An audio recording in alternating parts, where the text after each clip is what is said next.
Noorsigade ultraheli testimine on kaasaegse seakasvatuse oluline osa, sest see võimaldab hinnata elusloomal kehaehitust ja kehalist koostist objektiivselt, korduvate ja standardiseeritud mõõtmiste alusel.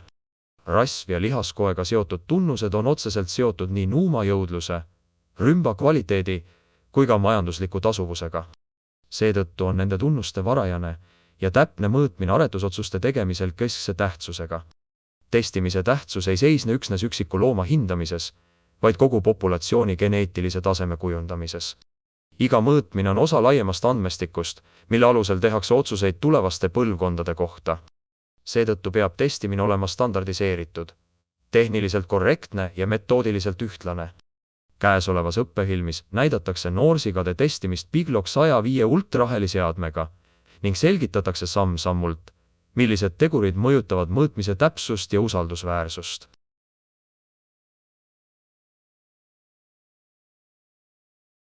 Ultraheli mõõtmise täpsus sõltub sellest, millistes tingimustes loom mõõtmise ajal viibib. Ideaalis tuleks mõõtmine teha sellises puuris, mis võimaldab sea kehaasendi fikseerida. Loom peaks seisma loomulikus, sirges asendis, ilma et ta saaks oma selga küüru tõmmata või küljele nihkuda. Praktikas kasutatakse sigalates sageli kaale, mis on mõeldud loomade grupi kaalumiseks. Kui loomal on seal võimalik vabalt liikuda või kehaasendit muuta, mõjutab see mõõtmistulemust.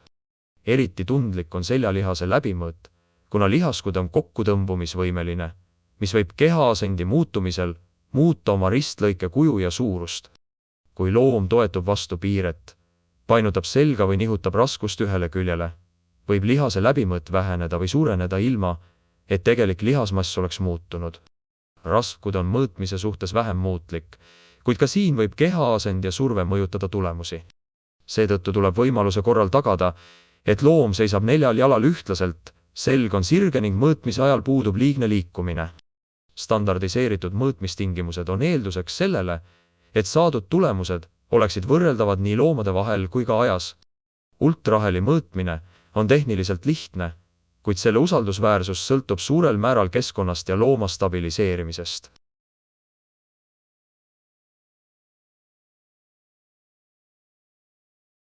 Mõõtekoha korrektne määramine on ultraheli testimise kõige kriitilisem etapp, sest vale asukoht põhjustab vea, mida hiljem arvutus ei paranda. Esmalt leitakse sea küljelt viimase roide asukoht.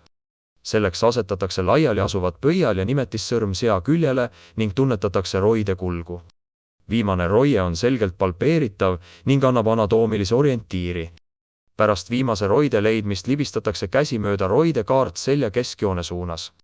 Esimene mõõtekoht fikseeritakse viimase roide joonel 7 cm kaugusel selja keskjoonest külje suunas. Selles punktis mõõdetakse seljapeki paksus ja seljalihase läbimõõt. Teise mõõtekoha määramiseks liigutakse esimesest punktist 10 cm pea suunas, jäädes samale kaugusele keskjoonest. Selles punktis mõõdetakse täiendal seljapeki paksus.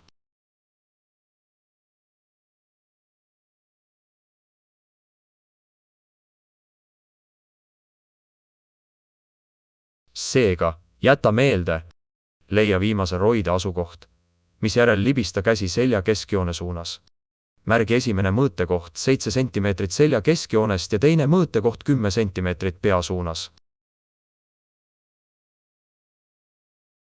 Ultraheli mõõtmise eelduseks on hea akustiline kontakt anduri ja naha vahel.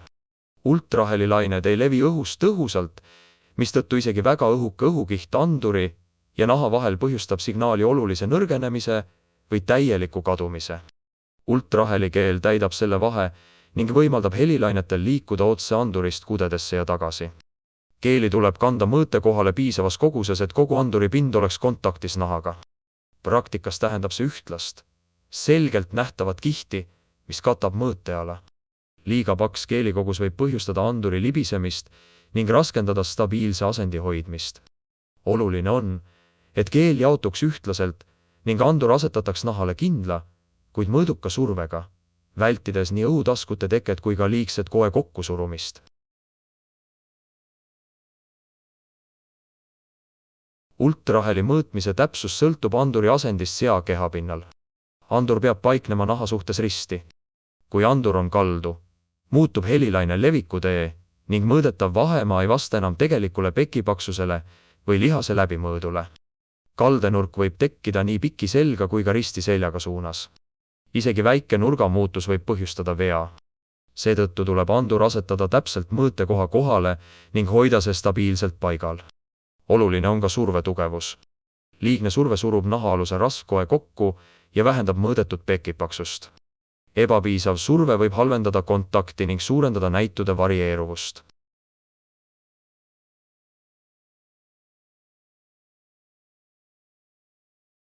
Ultraheliaparaadiga mõõtmise järel on kriitilise tähtsusega tulemuste korrektne fikseerimine ja registreerimine, kuna ainult nõuetele vastavad andmed lähevad geneetilisel hindamisel arvesse.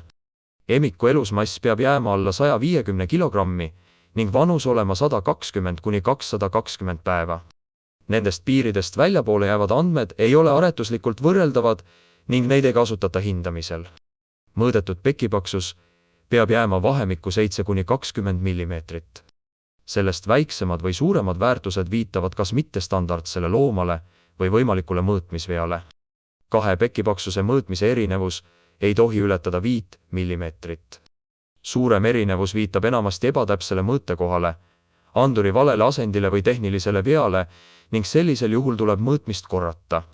Lihassilma läbimõõt peab jääma vahemikku 30 kuni 80 millimeetrit. Sellest väljapoole jäävad tulemused ei vasta geneetilise hindamise nõuetele ja vajavad täpsustamist.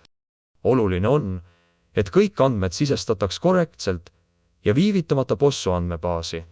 Iga mõõtmine peab olema seotud konkreetse looma identifitseerimisandmetega. Ainult nõuete kohaselt kogutud ja registreeritud andmed tagavad usaldusväärse geneetilise hindamise ning võimaldavad teha põhjendatud aretusotsuseid.